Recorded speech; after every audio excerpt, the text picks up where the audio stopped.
Hey guys, what's up? Alright, so now I'm going to show you how to get an awesome synth sound. It's really easy. I have this chord progression. Let me just play it for you and then I will show you the sound.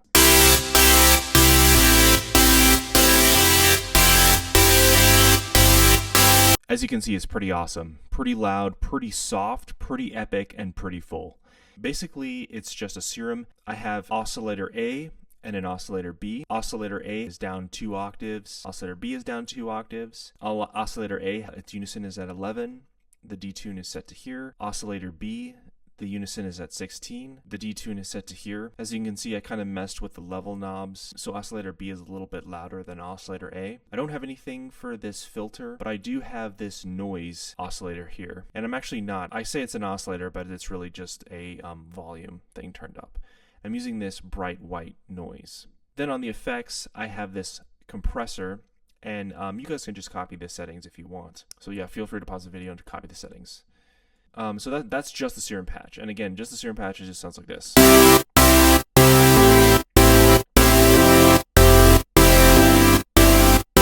Okay, and then next I have this Vallahala Reverb. I'll show you the settings for this.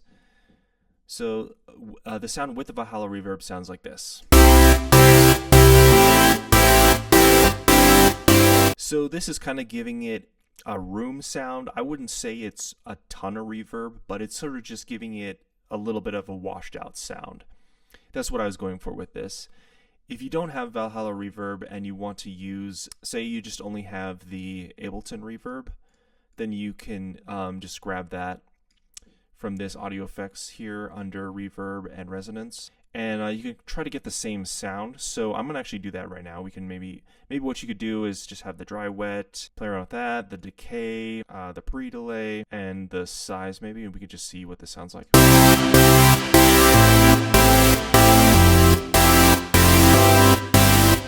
So that's pretty similar. Here it is with the Vallahala Reverb again, so you can see the comparison of the reverbs.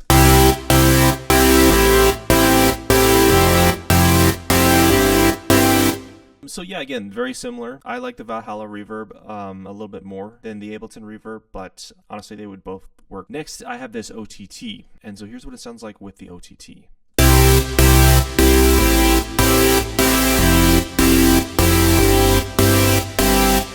What this OTT is doing is it's just giving it some light compression on the sound. If we take off the OTT and we play the sound, and if you look over here,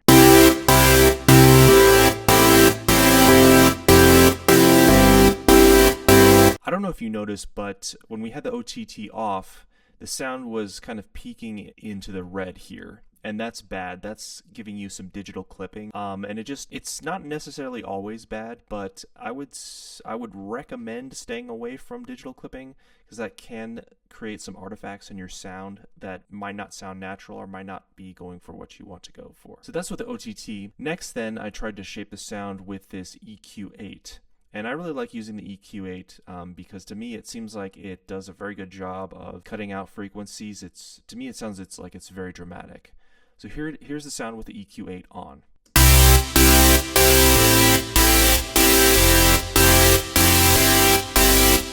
So I don't know if you could hear that. To me it sounded pretty dramatic, but with the EQ8 on, that really kind of then shapes the sound a lot more. So this dip here, I have a dip around 186 hertz, and this is sort of where your low mid-range is, and then maybe some bass tones that would bleed over from the area below 100 here. So I usually always like to sort of dip out frequencies in this range, just so you can kind of hear the bass in this area. Also, to me, this area is pretty important for, say you're playing your music on a phone or just a smaller speaker. Usually stuff below 100, those speakers don't even really pick up that sound. It's very hard to hear. So it's just sort of a mixing thing, I guess, is why I dip in here. So usually like I would dip down here and then have something else in my mix that replaces that sound in here. That's a little bit more about mixing and not necessarily about the synth, but that's my methodology for doing that. And then kind of same thing here. Usually my vocals in my tracks, they'll sit around this area, and then they'll kind of go up above 1K. They might even go a little bit lower down to near 100 or so. So it really just depends, but I also like to leave some room for that. Also, if you'll notice, if I click on this M here under edit, it then switches to the side of the EQ. So what I have is a mid-side EQ on this one. So this M, this blue line here, represents what's happening in the middle, and then this S represents what's happening on the side. With this EQ and also other EQs, you can tune then where you want the sound to be displayed in the stereo spectrum. And so that's what I have here. Instead of having the highs in the mid-range to low mid-range, I kind of just scooped everything up and said, okay, I only really want to hear this synth in the sides above 1K. And that's more about personal taste rather than maybe best practice. For me, it was just personal taste. So again, here's what it sounds like with the EQ8 on.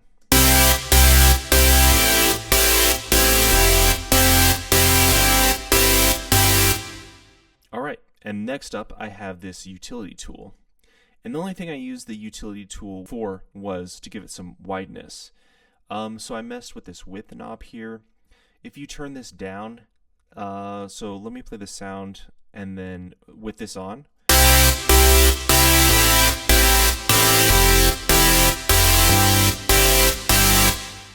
Now let's play it again, and I'm going to mess with this width knob, and I'm going to turn it down, or I would say down, but I'm going to turn it over to the left, and we're going to see then how it sounds.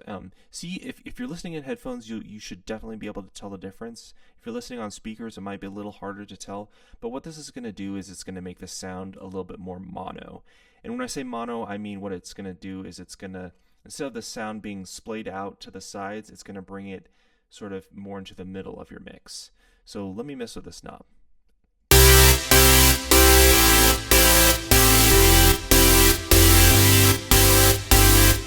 So yeah, I don't know if you could hear that, but the sound almost got quieter, but not necessarily quieter, just more mixed down into the middle of the mix. So a lot of this stuff then has to do with it's as a mixing tool, basically. So all these effects that I've added are just sort of designed to favor the synth being placed or being represented in a certain frequency of the mix. And that's really kind of what shapes and creates the sound of the synth and sort of makes it epic and makes it stand out. And then let's see here. I have one more EQ. So you can see then I was playing around with then bringing up some of the low mids, whereas then I was taking them down. So this must have just been an experiment. I probably wasn't using this, or maybe if I wanted to bring back the low mids, then I just have this as like, hey, instead of me dipping out here, I want to actually bring them up in this section. So for now, I'm just gonna leave that off. So lastly on this effects chain, I have this compressor, and this compressor is doing a little bit of compression. The reason I actually wanted the compression on here was to do something called sidechain compression. I've showed you guys this before if you've ever watched any of my other videos. I won't talk about sidechaining in this video, but anyways, yeah, that's pretty much the sound. It's pretty straightforward. I would say this is more of a softer sound. It's not necessarily a synth that would cut through your mix.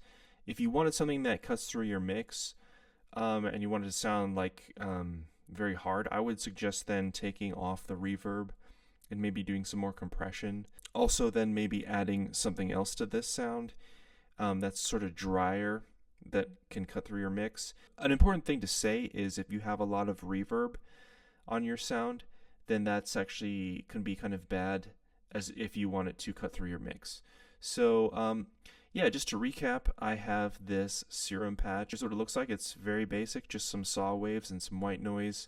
Has a little bit of compression on it, and that's about it for the Serum Patch. Then everything after this is this reverb, this OTT, EQ, and this utility tool, and then sidechaining if you do have anything you're working with where you do want to use sidechaining.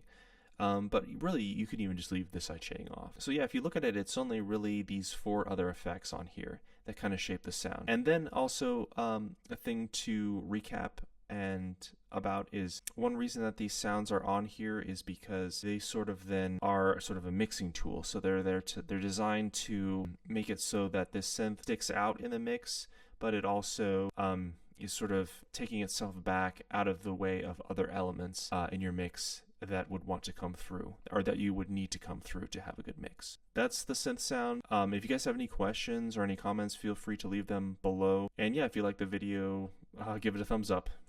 Thanks for watching. I'll talk to you guys later. Bye.